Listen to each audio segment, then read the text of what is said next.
તો રાજકોટ મહાપાલિકાના આરોગ્ય વિભાગે પનીર કપાસિયા તેલ અને પાણીના લીધેલા નમૂના ફેલ થયા છે, જેથી મહાપાલિકા દ્વારા નમૂના જ્યાંથી લીધા તે એકમો સામે તવાઈ બોલાવવાની કામગીરી હાથ ધરાઈ। અનમોલ બ્રાન્ડના કપાસિયા તેલની અંદર તેલ ન હતું, જ્યારે ક્રિસ્ટલ બેવરેજીસની બિલ્કિંગ વોટરમાં વધુ પડતા બેક્ટેરિયા જોવા મળ્યા।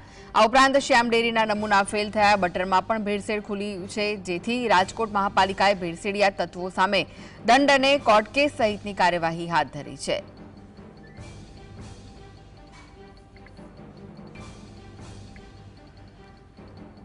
તો ભેળસેળયુક્ત સામાન મળ્યો છે। મહાપાલિકા દ્વારા નમૂના જ્યાંથી લીધા તે એકમ સામે તવાઈ બોલાવવામાં આવી છે। આ સાથે જ અનમોલ બ્રાન્ડના કપાસિયા તેલની અંદર તેલ ન હતું, જ્યારે કે ક્રિસ્ટલ બેવરેજીસના બિલ્કિંગ વોટરમાં વધુ પડતા બેક્ટેરિયા જોવા મળ્યા। ઉપરાંત શ્યામ ડેરીના નમૂના ફેલ થયા। બટરમાં પણ ભેળસેળ ખુલ્યું છે, જેથી રાજકોટ મહાપાલિકાએ ભેળસેળિયા તત્વો સામે દંડ અને કોર્ટ કેસ સહિતની કાર્યવાહી હાથ ધરી છે। આ વિશે વધુ માહિતી માટે જોડાઈ ગયા છે સંવાદદાતા લકીરાજસિંહ। લકીરાજ, ભેળસેળિયા તત્વો સામે હવે દંડાત્મક કાર્યવાહી હાથ ધરાઈ છે, શું વિગતો છે?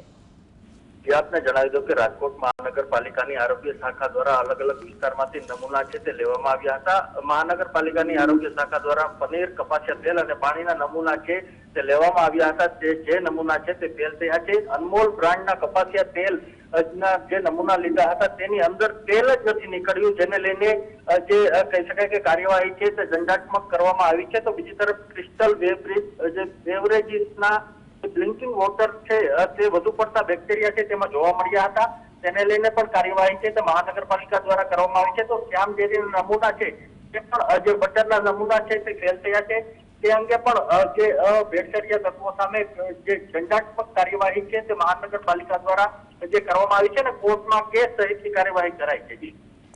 જી, આભાર માહિતી આપવા માટે।